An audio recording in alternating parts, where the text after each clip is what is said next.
There's so much to be debated about demonetisation, it seems, every single day. But in the run-up to the 30th of December, when the government had said that things would start getting better, are we at a stage when the glass is half empty or is it half full?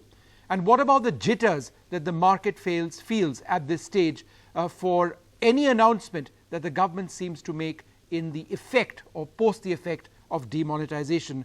Joining us now to debate all of this, Gurcharan Das, the author of India Grows at Night and former CEO of Procter & Gamble. Thanks very much for being with us. Professor R. Vaidyanathan, Professor of Finance at IIM Bangalore, with us as well. With me in the studio, Arun Kumar, economist and black money expert. Thanks very much, sir, for being back with us.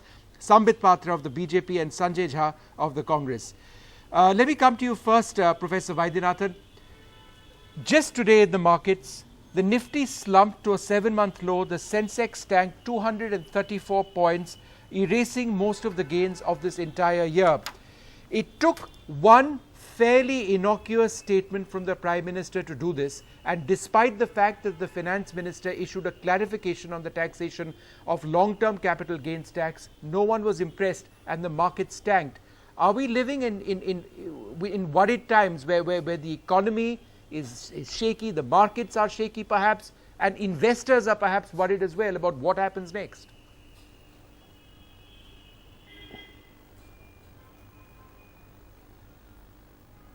Professor Vaidyanathan, can you hear me?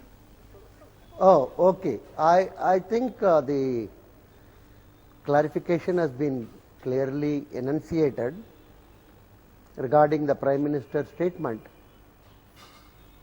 So I don't think there is any particular reason to have this panic, and I think this is only a short term. If you wait for another couple of days, again market will pick up. Sanjay, is that your sense as well, that whatever is happening now is a short-term panic? There is no reason to really panic. The fundamentals of the economy remain absolutely secure. And you see, Sanjay, go ahead. Market moves by a lot of these rumors. Yeah, go ahead, Vishnu, Vishnu, I believe that there is going to be a long-term repercussion of demonetization. There are certain structural impact is going to have on the Indian economy. It's already evident in terms of what's happening in the rural interiors of India. Over a period of time, some sectors which are very dependent on cash transactions are going to see a significant impact. Now, the truth is, and this is the hard reality that we need to confront today, is that in terms of volumes of transactions, over 90 to 95% of transactions in India have been cash driven. And let me assure you that a very minimal amount of that is really black money. So, end of day, the entire objective, the fundamental purpose of demonetization as announced by the Prime Minister was to unearth black money.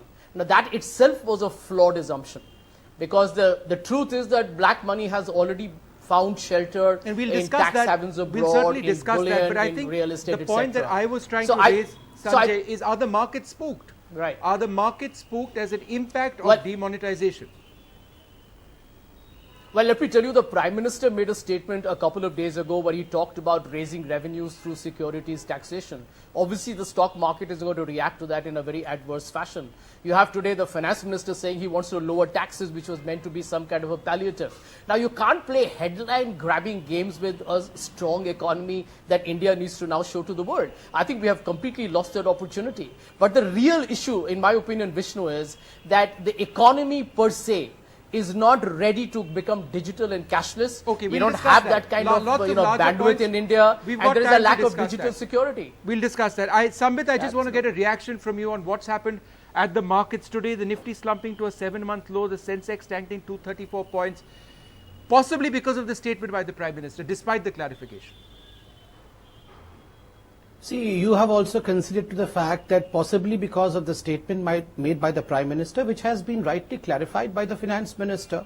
So if it was based on a speculation, I don't believe any reason as to why we should be having a long debate just on a speculation. The speculation, the air around the speculation has been cleared, so the matter should rest finally. Over here, since we are discussing demonetization, we all are aware of the fact, and there are experts to corroborate that there would be short-term pain and there would be long-term gains. But interestingly, Vishnu, what has happened in these days is, with all due respect to Vaidyanathan ji, Gurumurthy, and the other economists who are present over here, including Professor Arun Kumar, they are economists. But the interesting part is, those who are not even economists, we all are commenting in a way as if we used to do during the cricket matches. We became cricket experts. Before the budget, we all used to become budget experts, and we used to give our own taxation formulas. That is what has happened ironically in the country, that we all who are not even economists are trying to wear a mask of economists, and this is not fine. This is not good. Thirdly, this war against black money, I mean, my good friend Sanjay Jha was saying that the Prime Minister misled the country in saying that this is only a fight against black money. Remember, such a huge step as remonetization naturally would have multiple aims, multiple goals. One of the prime goal is to curb the black money, the others being terrorism, fight against terrorism, suffocating Naxalism, counterfeit currency, digitalization of the cash in India, that is moving towards a less cash society rather than a cashless society. So all these are coming together, such a huge step, a mammoth step. Do you believe, should not we give some amount of patience? Should not we give some amount of time? That's a fair point. We need to be patient. Gurcharan Das, now that we've got you, I don't want to belabor this point beyond a certain extent, but I just really want to get your views on the slump in the markets today. Why are people jittery despite a clarification? Is there a sense that the hard moves this government makes might actually adverse sentiment? Well, you know, there are many things that are affecting markets, including what happens with the US rates and so on. So it's difficult to say what exactly causes markets to go up and down. But I would say that the demonetization has affected the sentiment of the market, as it has affected consumer sentiment, as it has affected investor sentiment, as it has affected the sentiment of producers. So it's a very, you're just focusing on the market, but my worry is that actually that we are maybe heading for a recession with this move, and that means jobs. Jobs will be lost. What Mr. Modi promised us and why we voted for Mr. Modi was the most important part was jobs. And you know, if we drop 1 percentage points in economic growth, we are going to lose 15 lakh direct jobs, and each job creates 3 indirect jobs. That's 45 lakhs. And so that's 65 lakhs in total, and each job supports 5 people. So you're going to cause pain to 3 crore people with 1% growth. The question now is, how long will it take before we recover to normalcy? People are making the mistake in thinking that this normalcy will come about once the cash becomes you know, the market, the country becomes liquid, etc. But no, it will take much longer. It will take much longer to get this. Mr. Das, at this rate, how much sooner before you think there'll be enough cash in the system? Is it a fair assumption to make that there will not be as much cash in liquid cash in the system, because the goal of this government is to move away from cash? Therefore, the assumption that, look, okay, it's not happened now, it'll happen a few months later, it'll all come back, that assumption, would you say, is wrong? You know, I mean, I agree with the desire of the government to move the economy much more into a formal economy, reduce our dependence on cash. That's what a modern economy looks like.